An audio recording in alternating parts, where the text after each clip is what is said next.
은혜와 평강이 우리 가운데 넘치기를 예수님의 이름으로 축원해 드립니다.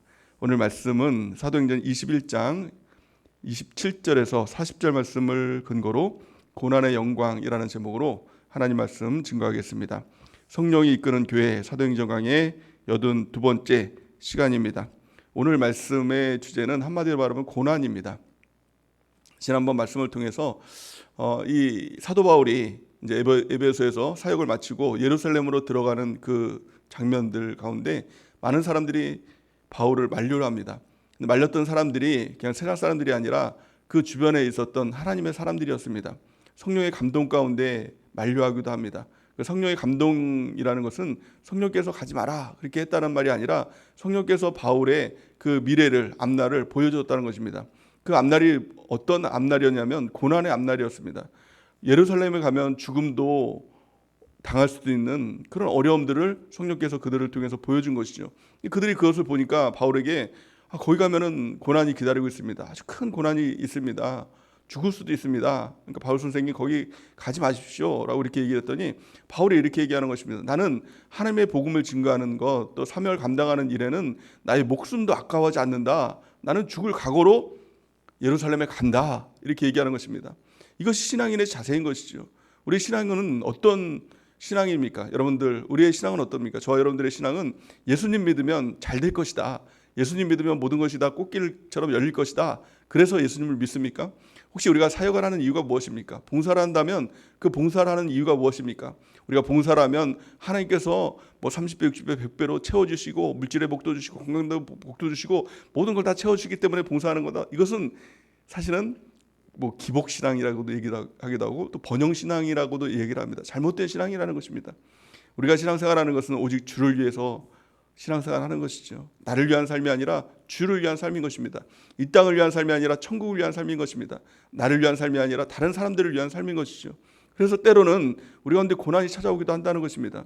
하지만 그리스도인의 특징은 또 하나님 백성 사역자의 특징은 고난을 두려워하지 않는 것입니다. 주를 위해서 당하는 고난, 내가 이거 당하겠습니다. 이 자세로 신앙생활하는 것입니다. 교회생활도 마찬가지입니다. 여러분들 신앙생활하고 교회생활하고 또 교회생활 더 깊이 들어가서 사역을 맡고 여러분들 셀장을 하고 또 찬양단을 하고 또 다른 사역들을 하고 하면 어떻습니까? 안 당해도 당할 고난을 당합니다.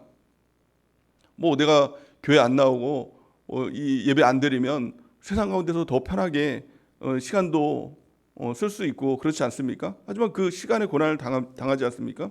물질도 마찬가지입니다. 헌금 안 하고 11조 안 하면 그것 가지고 더 맛있는 거 사 먹고 또 좋은 옷 살 수 있는 것 아닙니까? 내가 하고 싶은 것 할 수 있는 것 아닙니까?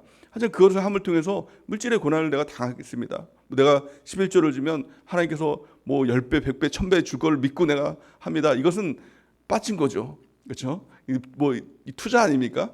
이런 개념이 아닙니다. 하나님께 드리는 것입니다. 시간도 드리고 물질도 드리는 것입니다. 사역도 마찬가지입니다. 내가 사역을 하면 그 사역 가운데 더 행복하고 좋은 일고 기쁜 일만 넘치겠지? 아닙니다. 사역하다 보면 어려운 일도 있는 것이죠. 셀장하시는 분들도 셀장하다 보면 또 당하지 않을 마음의 상처도 당하게 되는 것이고 또 시간도 잃어버리게 되는 것이고 스케줄도 바뀌게 되는 것이고 그런 고난들을 당하게 되는 것입니다.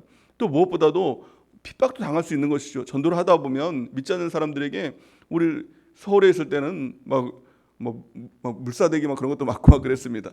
그러니까 전도 안 하면은 그런 일도 안 당하잖아요. 또 어디 가서 우리가 인격적으로 그런 모욕을 당할 사람들이 아니잖아요. 근데 그런 일들을 함을 통해서 고난을 당한다는 겁니다.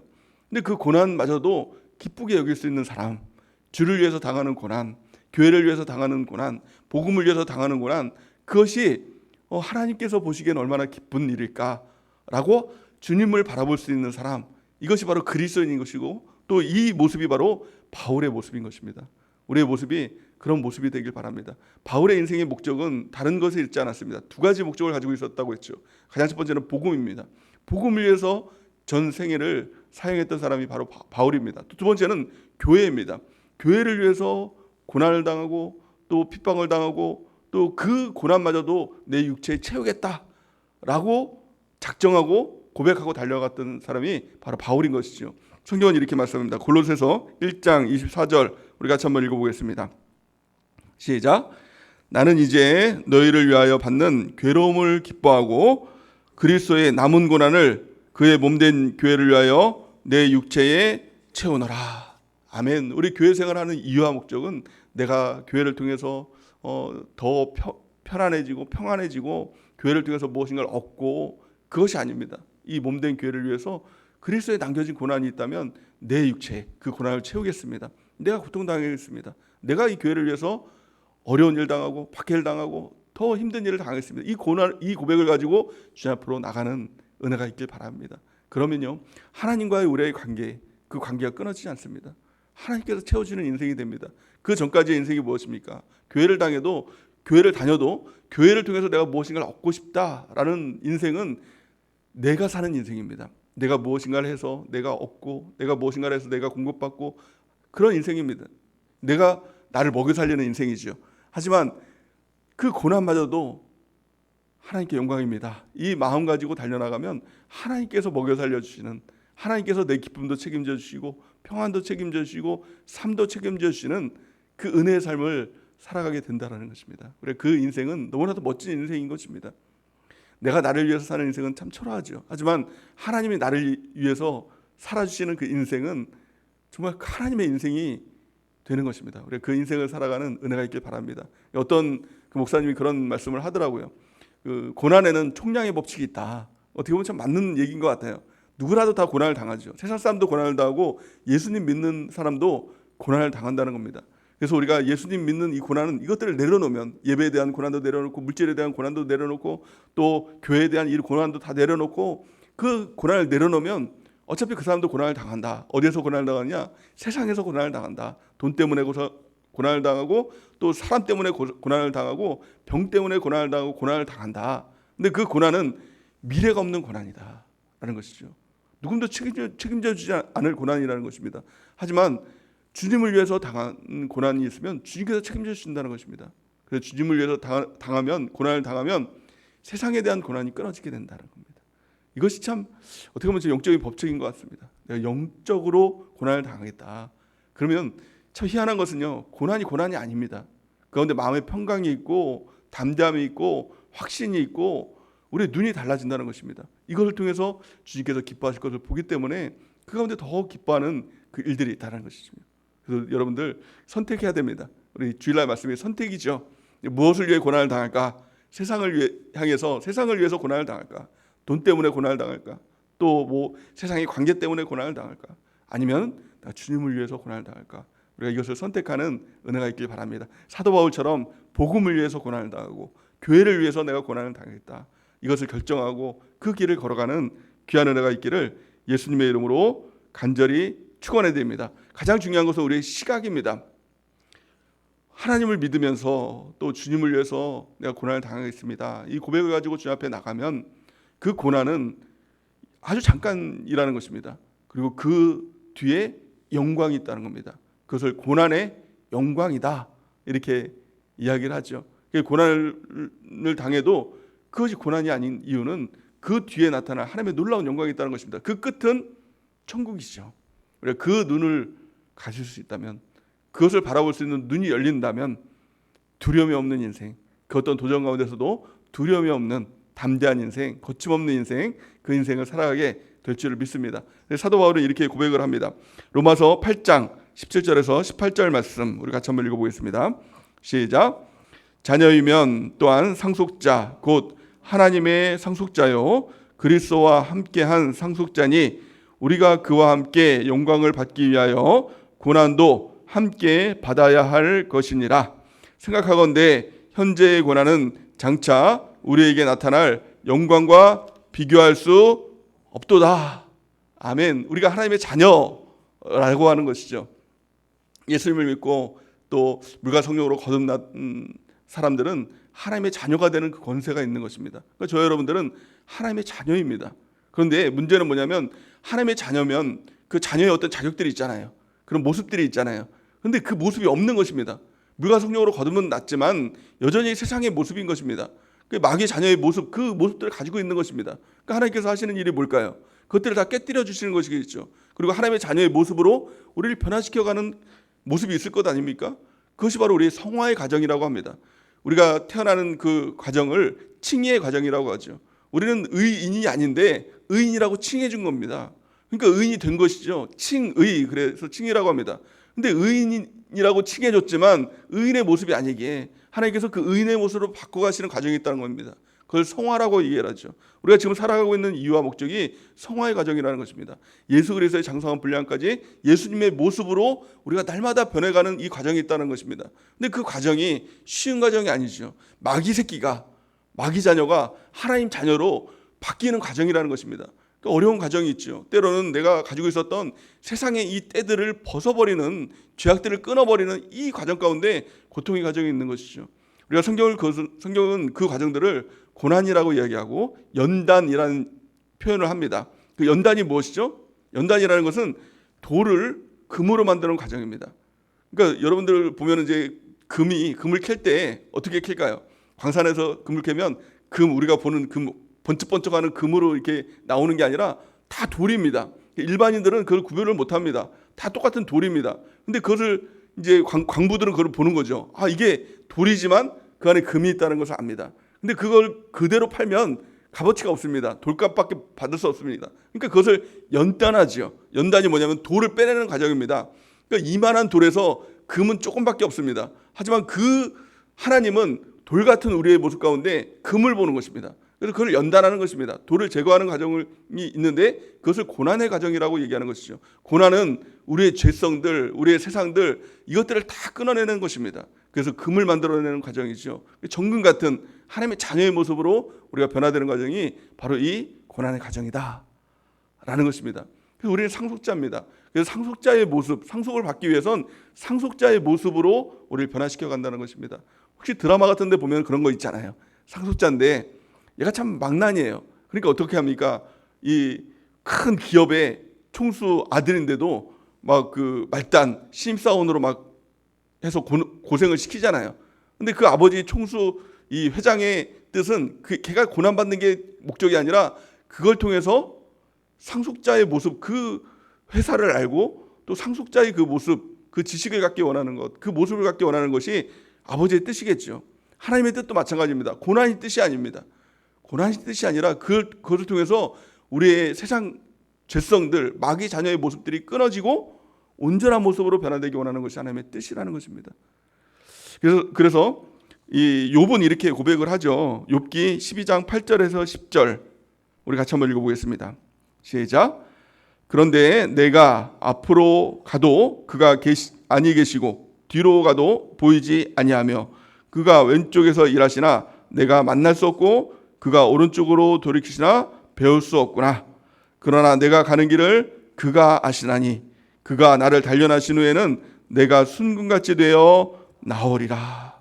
아멘. 이 욥에게 있어서 가장 큰 고난은 사실은 몸의 고난이 아니라 또 자식이 죽은 그 고난이 아니라 또 여러 가지 그 물질이 없어진 그 고난이 아니라 세 가지 고난을 당했잖아요. 그것보다 더 큰 고난은 하나님이 보이지 않는 것입니다. 근데 하나님께서 숨으신 것이죠.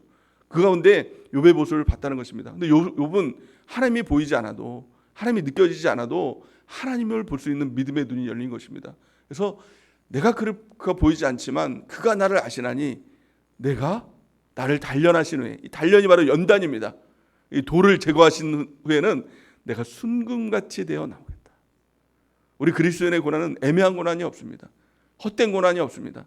하나님께서 그 가운데 나를 만드시는 것입니다. 온전한 모습으로 순금으로 우리를 만드시는 과정. 그러니까 고난이 얼마나 감사합니까? 나를 하나님께서 하나님 자녀 만드시는 과정이구나. 야, 내가 이 과정을 통해서 정말 순금되어 나오겠구나. 이것만 알아도 이 고난은 유익이 되는 것입니다. 여러 가지 고난이 찾아옵니다. 왜냐하면 끊임없이 우리의 자아들은 올라오잖아요. 자아를 버려야 된다, 자아를 부인해야 된다 라고 말을 하지만 또 어느 순간 또 자아가 계속 밀려오잖아요. 그러니까 하나님은 근데 그 자아가 사람들은 끊어지지 않아요. 그러니까 하나님께서 고난을 통해서 그 고난을 끊어낸다는 것입니다. 그래서 고난을 통해서 가져야 될 태도가 어떤 태도가 있을까요? 우리 두 가지 태도에 대해서 좀 살펴보기 원합니다. 가장 첫 번째, 하나님만 바라보라는 겁니다. 그러면 됩니다. 그 사람이 순금입니다. 하나님만 바라보는. 그 사도들은 그것을 깨달았죠. 고린도후서 1장 8절에서 10절 우리 같이 한번 읽어보겠습니다. 시작. 형제들아, 우리가 아시아에서 당한 환난을 너희가 모르기를 원하지 아니하노니 힘에 겹도록 심한 고난을 당하여 살 소망까지 끊어지고 우리는 우리 자신이 사형 선고를 받은 줄 알았으니 이는 우리로 자신을 의지하지 말고 오직 죽은 자를 다시 살리시는 하나님만 의지하게 하심이라. 아멘. 사도들은 나쁜 짓을 하다가 고난을 당하지 않았습니다. 하나님의 명령에 순종했습니다. 복음을 증거했습니다. 그런데 그 앞에는 환난이 찾아왔다는 것입니다. 어떤 환난이었습니까? 힘에 겹도록 심한 고난을 당하여서 살 소망까지 끊어지고 이제는 죽고 싶다 이 마음까지 들 정도로의 고난을 당하고, 또 9절 보니까 우리는 우리 자신이 사형 선고를 받은 줄 알았으니 내가 이제 죽게 됐다 이 고난까지 당하게 됐다는 것입니다. 그 가운데 하나님의 뜻이 있었다는 것을 발견한 것이죠. 이게 중요한 것입니다. 그 가운데 하나님의 뜻이 있습니다. 그 뜻이 무엇이었습니까? 우리로 자신을 의지하지 말고 오직 죽은 자를 다시 살리시는 하나님만 의지하게 하심이라. 아멘이십니까? 우리가 고난의 순간에 하나님의 뜻은 뭐예요? 하나님만 의지하라는 겁니다. 이전에는요 하나님 의지합니다. 그런데 하나님만 의지하는 것이 아니라 하나님도 의지하는 겁니다. 세상도 의지하고 돈도 의지합니다. 사람도 의지합니다. 그리고 하나님도 의지합니다. 그 포커스가 두 개인 것입니다. 우리 눈이 한 곳을 바라봐야 되는데 두 곳을 바라보는 것이죠. 그것을 사시라고 얘기하죠. 영적 사시인 것입니다. 세상도 바라보고 하나님도 바라봅니다. 그런데요 고난의 순간에서는 한 곳이 끊어지는 것입니다. 그래서 고난 당할 때 사람들은 이 선택을 하게 되죠. 세상만 바라볼 것인가 아니면 하나님만 바라볼 것인가. 그걸 선택하는 순간이 바로 고난의 순간인 것입니다. 우리가 그 가운데 하나님만 바라보는 더블 포커스에서 싱글 포커스로 오직 주님만 바라보는 그 순간, 그럴 때 하나님의 역사가 나타나는 것입니다. 하나님의 기적이 나타나는 것입니다. 놀라운 하나님의 은혜가 우리한테 부어지게 되는 것입니다. 그 은혜는 무엇인가 새로운 어떤 신비적인 기적이 아니라 내가 변하는 것입니다. 돌덩이 같았던 내가 순금으로 바뀌어지는 그 순간, 그 순간이 바로 고난의 순간인 것입니다. 우리가 그 모든 일 가운데 오직 주님만 바라보는 은혜가 있기 바랍니다. 그래서 우리 교회에서 하나님 계시면 되고 하나님 안 계시면 안 됩니다. 이것을 구호처럼 막 그렇게 이야기하지 않습니까? 그 뜻이 뭐예요? 하나님만 계시면 됩니다. 모든 것 있어도 하나님 없으면 아무것도 아닌 것입니다. 아무것도 없어도 하나님만 계시면 되는 것입니다. 우리가 주님만 의지하고 주님만 바라보는 귀한 은혜가 있길 바랍니다. 특별히 고난의 순간에 우리가 해야 될 것, 주님만 붙드는 것입니다. 그때는 됩니다. 그 모든 것이 다 있을 때는요, 그게 잘 안 되거든요.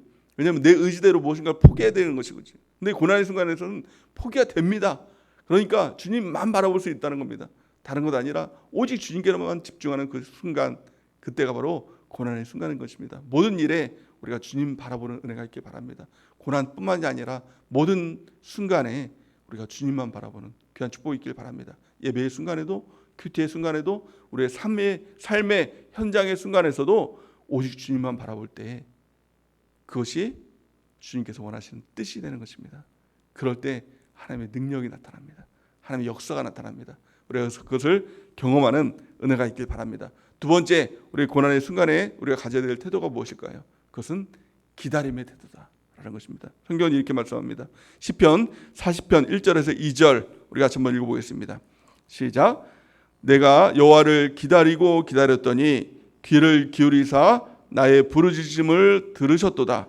나를 기가 막힌 웅덩이와 수렁에서 끌어올리시고 내 발을 반석 위에 두사 내 걸음을 견고하게 하셨도다. 아멘. 우리가 믿음을 가지고 있다고 합니다. 그래, 좋을 때 믿음을 가지고 있다고 하죠. 사람들이 다 예수님을 믿냐고 하면 믿는다라고 얘기합니다. 교회 나오는 사람들 보고 믿습니까? 그러면 아멘 세게 합니다. 믿습니다. 나는 예수님 절대 믿습니다 라고 얘기합니다. 그런데 하나님은 그 과정을 겪는다는 것입니다. 알곡과 가라지를 구분하는 그런 과정을 겪는다고 합니다. 여러분들 알곡과 가라지를 어떻게 구분합니까? 가만히 놔두면 구분이 안 됩니다. 들어 올렸다 내렸다, 이걸 키질이라고 하죠. 그 바람이 불어야 됩니다. 바람이 부는 날, 그냥 평온한 날이 아니라 바람 부는 날 해야 돼요. 키질 올렸다 내렸다 하면 이 알곡 가라지 입장에서는 이게 고난이에요. 가만히 놔둬야 되는데 뭐 올렸다 내렸다 뭐 바람은 불고, 그럼 어떻습니까? 가라지는 다 날아갑니다. 알곡만 남는다는 것입니다. 진짜 믿음이 증명되는 이 순간이 이 고난의 순간이라는 것입니다. 그래서 하나님은요, 하나님 자신도 숨는 것입니다. 욥이 고난의 순간에 하나님만 보면 됩니다. 하나님만 있으면 됩니다. 라고 했는데 하나님마저도 안 보이니까 그것이 진짜 고난이 되는 것입니다. 진짜 고난은 하나님마저도 안 보이는 것입니다. 하나님께서 그 가운데 숨는 것입니다. 왜냐? 우리의 믿음이 진짜 믿음이냐 가짜 믿음이냐 그것을 너희가 스스로 증명해 보라는 것입니다. 가짜 믿음은요 다 날아갑니다. 날아가면 끝이냐? 아닙니다. 그 순간에 내가 가짜 믿음이었습니다. 이 고백을 가지고 하나님 앞에 엎드려야 되는 것이죠. 근데 진짜 믿음은요 그 가운데 경고에 남는 것입니다. 우리가 코로나의 사건들 가운데서도 가만히 바라보면 어떻게 보면 코로나의 사건이 큰 재앙이라고 하지만 그 영적으로 보면 우리의 믿음의 생활 가운데서 보면 그게 키질의 순간이 아니었나라는 생각도 듭니다. 그 가운데 그냥 다 가짜 믿음도 다 날아갔잖아요. 스스로 뭐 교회 나와라 마라 그게 아니라 그냥 다 없어졌잖아요. 그 남는 게 이 가라지라는 것이 이 알곡이라는 것이죠. 코로나라는 이 문제 이거보다 더 큰 문제도 우리 가운데 다가올 수 있습니다. 근데 그 가운데 하나님의 뜻은 무엇입니까? 너희 믿음이 진짜냐? 너희 믿음이 진짜 믿음이냐? 이것을 증명하라는 것입니다. 진짜 믿음이 무엇입니까? 기다리는 것입니다. 주님을 기다리는 것입니다. 그 순간에서도 떠나지 않고 기다리는 것입니다. 가짜 믿음의 특징이 무엇입니까? 날아갑니다. 가라지처럼 다 떠나가는 것입니다. 기다리지 못하는 것이 가짜 믿음이라는 것입니다. 기다리고 기다렸더니 하나님의 응답이 있었다는 것이죠. 기다리고 기다렸더니 하나님의 은혜가 임하고 기다리고 기다렸더니 하나님의 구원이 임하고 기다리고 기다렸더니 하나님께서 우리를 만나주시고 천국으로 인도해 주시는 하나님께서 역사하시는 그 역사하심이 있다는 것입니다. 신앙은 기다림입니다. 누가 좋은 신앙일까요? 기다리는 신앙입니다. 누가 좋은 신앙일까요? 끝까지 가는 그 신앙입니다. 그래서 예수님께서 말씀하시죠. 말세의 때 여러 가지 일들이 있을 것이다. 사랑도 식어질 것이다. 사랑이 식어지면 신앙생활을 못하는 것입니다. 어렵다고 하는 것이죠. 사랑이 없으면 사람은 다 메말라 죽게 되는 것이죠. 근데 마지막 때는 사랑도 식어지는 것입니다. 그런데 누가 구원받느냐? 끝까지 견디는 자가 구원을 받을 것이다. 예수님께서 분명히 말씀하셨습니다. 저와 여러분들이 진짜 신앙 되길 바랍니다.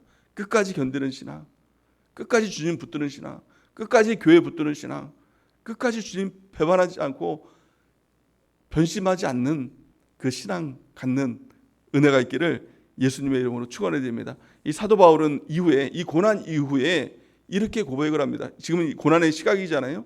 근데 이것을 겪고 난 이후에요. 몇 년 후에 이렇게 고백을 합니다. 빌립보서 1장 12절 우리 같이 한번 읽어보겠습니다. 시작.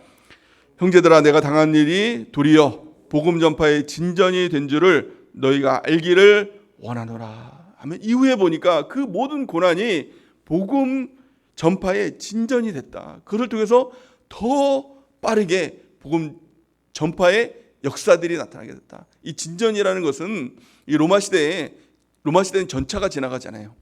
전차가 지나가잖아요. 근데 지금은 이게 길이 막 고속도로 같이 막 이게 아스팔트가 깔려 있으니까 전차들이 지나가지만 이 당시 때는 그냥 다 사막이고 막 광야고 막 그런 길이 전차가 지나갈 수 없는 길입니다. 그러니까 어떻게 합니까? 그 전차가 지나갈 수 있도록 길을 이제 막 닦는 거죠. 길을 막 먼저는 막 그 길을 만드는 작업부터 합니다. 그리고 나서 그 길로 전차가 지나가는 것이죠. 그 길을 만드는 작업 얼마나 힘들겠습니까? 그렇죠? 막 땅을 막 이 사막 같은 모래를 막 평지로 만들어야 되니까 얼마나 힘들겠습니까? 그런데 이게 진전이라는 것입니다. 전차가 지나갈 수 있도록 길을 만드는 것. 근데 이 고난의 과정이 진전이 됐다는 겁니다. 복음 전파의 진전이 됐다는 것입니다. 그 이후에 어떤 일들이 일어납니까? 전차가 지나가는 것입니다. 다 때려부실, 다 죽여버릴 전차가 지나가는 것입니다. 우리의 고난은요, 복음의 진전이 되는 것입니다. 그 가운데 하나님의 역사가 나타나. 이제 우리가 그 고난 가운데 이 전차가 뭘까요? 하나님의 역사죠. 이제 성령 하나님의 역사가 불같이 나타날 그 일들을 이루시는 것. 이것이 바로 바울이 이야기하는 고난의 일들이었다는 겁니다. 우리가 이것을 알 때 우리의 고난이 기쁨이 되는 것이죠. 그 가운데 하나님의 역사가 나타날 것이다. 하나님의 임재하심이 있을 것이다. 그것을 알 때 우리가 승리하는 역사가 나타나게 될 줄을 믿습니다. 우리의 복음 또 우리의 은혜, 우리의 담대함 그것이 무엇입니까? 하나님 계시다는 것입니다. 그래서 우리 믿는 자들에게서는 헛된 일이 없습니다. 모든 것이 합력해서 선을 이루게 되는 것입니다. 성경은 이렇게 말씀하죠. 로마서 8장 28절 우리 같이 한번 읽어보겠습니다. 시작. 우리가 알거니와 하나님을 사랑하는 자 곧 그의 뜻대로 부르심을 입은 자들에게는 모든 것이 합력하여 선을 이루느니라. 아멘. 좋은 일, 나쁜 일, 고난의 일, 또 평탄한 길, 그 모든 것이 합력해서 선을 이루시는 하나님의 역사가 나타나게 되는 것입니다. 그래서 우리가 해야 될 것, 하나님 믿는 것입니다. 하나님을 의지하는 것입니다. 아니, 하나님만 의지하는 것입니다. 그리고 두 번째, 기다리는 것입니다. 떠나지 않고 주님 배반하지 않고 그곳에서 끝까지 견디는 자, 주님을 믿는 자, 그럴 때 하나님의 역사, 전차와 같은 하나님의 역사, 하나님의 불같은 하나님의 능력, 그것이 우리를 통해서, 우리의 삶을 통해서, 우리의 고난의 삶을 통해서 그것이 진전이 되어서 하나님의 역사가, 복음의 역사가 나타나게 될 줄을 믿습니다. 그것이 바로 믿음입니다. 우리가 그 믿음을 가지고 승리하는 우리 모두가 되는 은혜가 넘치기를 예수님의 이름으로 간절히 축원해 드립니다. 이 시간 기도하는 시간 갖기